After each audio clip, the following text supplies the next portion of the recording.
Assalamualaikum warahmatullahi wabarakatuh. Kami dari kelompok 6 mata kuliah Akuntansi Manajemen MBS 5H akan mempresentasikan hasil diskusi dari kelompok kami mengenai bab dengan judul Analisis Biaya, Volume, dan Laba.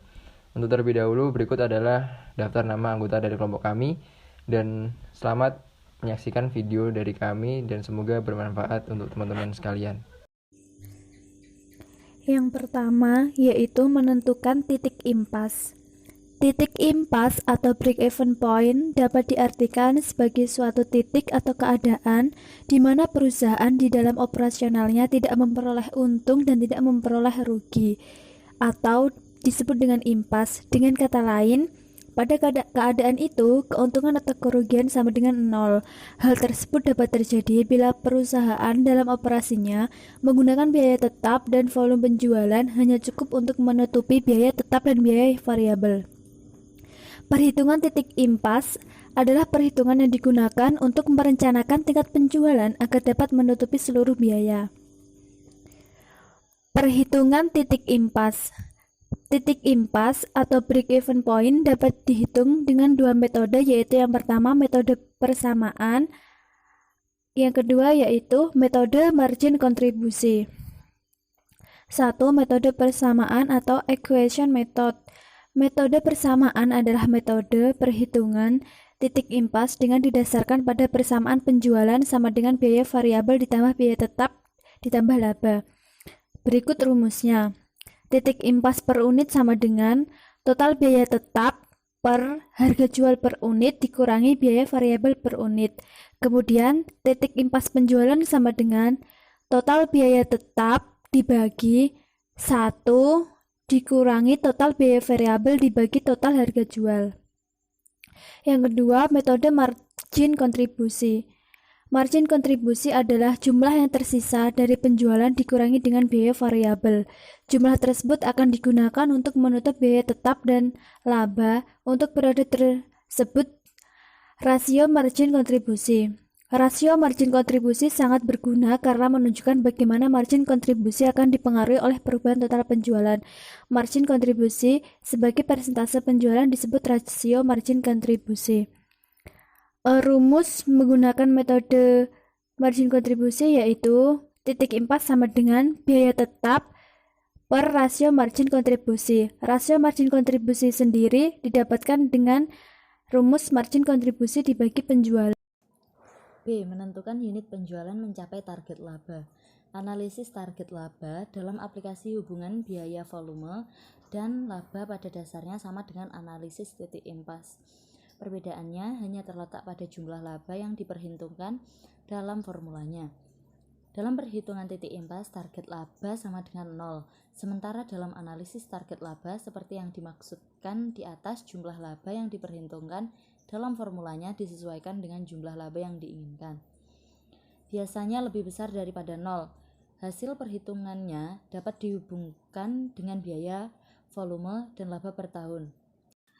Metode persamaan sama dengan penjualan plus biaya tetap plus laba. Sedangkan metode margin kontribusi, penjualan dalam unit sama dengan biaya tetap plus target laba atau CM per unit atau rasio margin kontribusi. C. Grafik hubungan biaya volume laba. Grafik biaya volume laba atau cost volume profit graph menggambarkan hubungan antara biaya, volume, dan juga laba. Untuk mendapatkan gambaran yang lebih terperinci, perlu dibuat grafik dengan dua garis terpisah, garis total pendapatan dan garis total biaya. Tiap-tiap garis ini mempunyai dua persamaan sebagai berikut. Pendapatan sama dengan harga dikali unit, lalu total biaya sama dengan biaya variabel per unit dikali unit plus biaya tetap. Kemudian asumsi-asumsi pada analisis biaya volume laba. Grafik laba volume dan biaya volume laba yang harus diilustrasikan mengandalkan beberapa asumsi penting. Berikut beberapa dari asumsi tersebut. Yang pertama, analisis mengasumsikan fungsi pendapatan dan fungsi biaya berbentuk linear. Yang kedua, analisis mengasumsikan harga, total biaya tetap, dan biaya variabel per unit dapat diidentifikasikan secara akurat dan tetap konstan sepanjang tentang yang relevan. Yang ketiga, analisis mengasumsikan apa yang diproduksi dapat dijual. Yang keempat, untuk analisis multiproduk, diasumsikan bauran penjualan dapat diketahui. Yang kelima, diasumsikan harga jual dan biaya diketahui secara pasti. Selanjutnya ada contoh grafik hubungan biaya volume laba. Nah, di sini ada gambar yaitu contoh grafik hubungan biaya dan volume laba. Nah, teman-teman akan saya jelaskan bagaimana cara langkah-langkah untuk membuat grafik tersebut. Jadi, yang pertama, buat garis horizontal X untuk menunjukkan jumlah unit produk dan sebuah garis vertikal Y untuk menunjukkan nilai penjualan dan biaya. Kemudian langkah kedua, tarik sebuah garis lurus ke kanan atas dengan kemiringan 40 derajat yang ditarik dari titik 0 perpotongan garis X dan garis Y sebagai garis penjualan.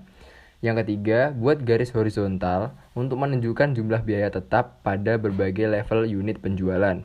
Kemudian yang keempat, buat garis untuk menunjukkan jumlah biaya pada berbagai level unit penjualan yang ditarik dari perpotongan garis Y dengan garis biaya tetap. Daerah yang berada di antara garis ini dengan garis biaya tetap di bawahnya menunjukkan kisaran biaya variabelnya. Kemudian yang kelima, buat titik impas pada perpotongan garis penjualan dan garis total biaya.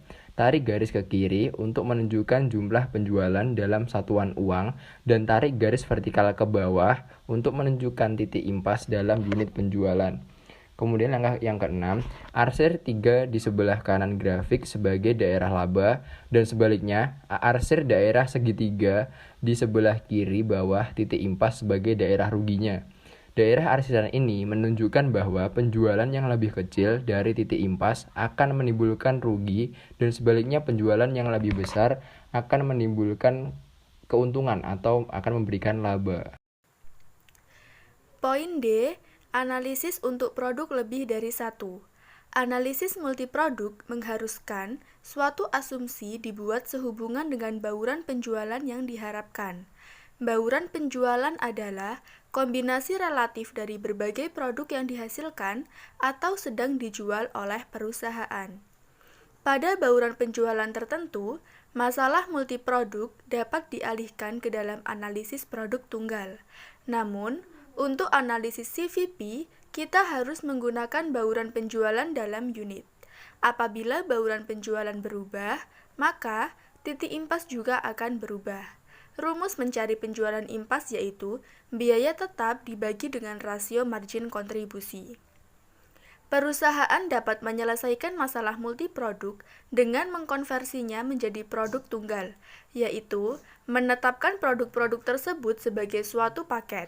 Misalnya, suatu paket terdiri dari 3 produk A dan 2 produk B. Poin E, analisis resiko. Bagaimana para manajer menghadapi resiko dan ketidakpastian? 1. Pihak manajemen harus menyadari sifat ketidakpastian dari harga, biaya, dan kuantitas di masa depan. 2. Para manajer bergerak dari pertimbangan titik impas ke pertimbangan yang disebut dengan kisaran titik impas. 3. Menggunakan analisis sensitivitas atau analisis bagaimana jika. Dan yang terakhir, dalam hal ini, penggunaan spreadsheet komputer akan membantu para manajer dalam menentukan hubungan titik impas atau target laba. Kemudian, memeriksanya untuk melihat dampak harga dan biaya yang bervariasi terhadap kuantitas yang terjual. 2 konsep yang bermanfaat untuk mengukur resiko. A. Margin pengaman atau margin of safety, yaitu unit yang terjual atau diharapkan untuk terjual atau pendapatan yang dihasilkan atau diharapkan untuk dihasilkan yang melebihi volume impas. Margin pengaman dapat dipandang sebagai ukuran kasar resiko. B. Pengungkit operasi atau operating leverage, yaitu penggunaan biaya tetap untuk menciptakan perubahan persentase laba yang lebih tinggi ketika aktivitas penjualan berubah. Semakin besar tingkat pengungkit operasi, semakin banyak perubahan dalam aktivitas penjualan yang akan mempengaruhi harga. Ukuran-ukuran ini dapat digunakan untuk memberikan manajer pemahaman yang mendalam atas hasil analisa CVP. Rumus untuk mencari tingkat pengungkit operasi yaitu margin kontribusi dibagi dengan laba. Analisis sensitivitas dan CVP. Sensitivity analysis adalah teknik bagaimana jika yang menguji dampak dari perubahan asumsi-asumsi yang mendasarinya terhadap suatu jawaban perbedaan antara sistem manual dan otomatis. Sekian presentasi dari kelompok kami, kurang lebihnya kami mohon maaf yang sebesar-besarnya. Akhir kata, wassalamualaikum warahmatullahi wabarakatuh.